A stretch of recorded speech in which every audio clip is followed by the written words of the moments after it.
Did you hear this? President Biden turning some heads during his State of the Union address with these very interesting remarks about oil and gas.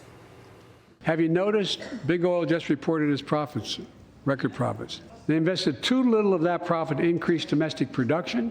And when I talk to a couple of them, they say, we're afraid you're going to shut down all the oil wells and all the oil refineries anyway, so why should we invest in them?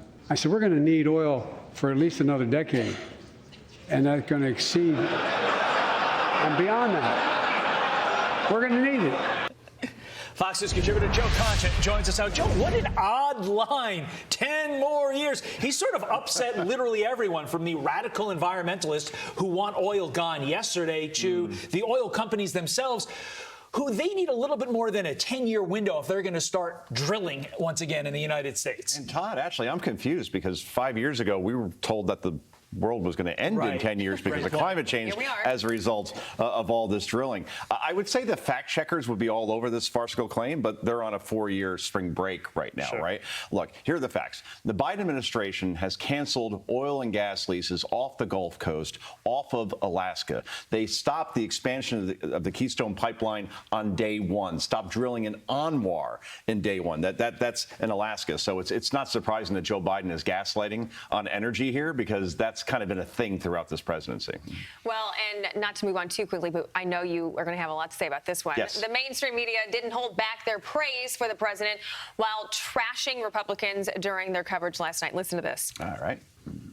He was feisty, he was combative, at times even responsive to the crowd. This speech was long in word count, but it was delivered with a lot of energy. This was the best speech I have ever heard him deliver. He was passionate. It's literally brilliant speechcraft, honestly.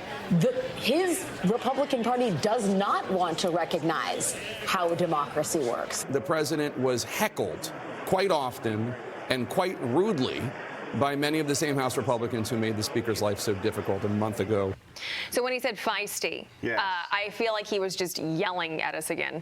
There's a lot of yelling going on last night, and it was awkward. It was uncomfortable to listen to at home. You got to like Jake Tapper. They're saying that how rude Republicans were, when he didn't seem to have any problem with Nancy Pelosi literally chairing up President Trump's State of the Union speech in 2020. Look, they talked about performance a lot, which I think most people would agree that Joe Biden is not Ronald Reagan. He's not even Barack Obama as far as being a great orator.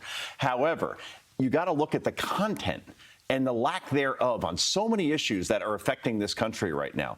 Not one mention of the dozens upon dozens of police officers who were shot and killed over the last year. Not one mention of the fact that we've had 5 million people come into this country in the first 2 years of this administration, and the fact that more than 100 are on the terror watch list, right? Things like that. Nothing about reinstating wall construction or the Remain in Mexico policy, nothing at all on the fact, and I think this is most important as a parent, that test scores for U.S. students is at its lowest level in 30 years. It was what not was talked about was really my takeaway from that State of the Union last night. I think a lot of people wanted him to bring up something about kids, because I feel like the kids are just getting left behind yet again. Exactly. Well, he did say he's a big fan of conversion, whatever that means. If somebody knows, please let us know. Maybe Minority Leader Chuck Schumer knows what that is. That's He's been right. the minority leader for like a gazillion years. Finally, got to get to this. This is going viral. First Lady Jill Biden caught on camera smooching Vice President Kamala Harris's husband, Doug Emhoff. There it is on your screen. My official journalistic question, Joe, is, what? When you're at a party or a gathering, right? I'll go in for a very limited hug, maybe a kiss in the cheek, but it's not even a kiss. It's more like two cheeks touching. Sure. When you go lip to lip, right? That's saying something. And the thing is, 30 million people are watching at home. They know the cameras are fixed on them. It was awkward, again, is the word I got to go with. What are the chances that they meant to do kind of like a cheek to cheek and they just went head on? I don't think there are You don't think it was a accidents. mistake? You think no. okay, all right. Freud always said that. Maybe fist bump next time, right? Here we go. Let's do it, Ash. See, that's easy. Done. But this is what everybody's talking about.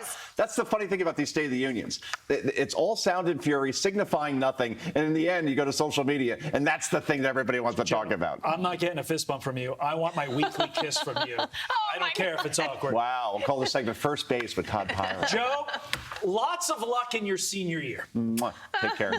You know what that means? Yes. Still waiting on that one, too. Lots of luck in your senior year. I remember that. That's a Bidenism as well. Did it last night. Last again. night, yeah. I'm in sophomore year still. Thanks, Perpetually. Joe. Thanks. I'm Steve Ducey. I'm Brian Kilmeade. And I'm Ainsley Earhart. And click here to subscribe to the Fox News YouTube page to catch our hottest interviews and most compelling analysis.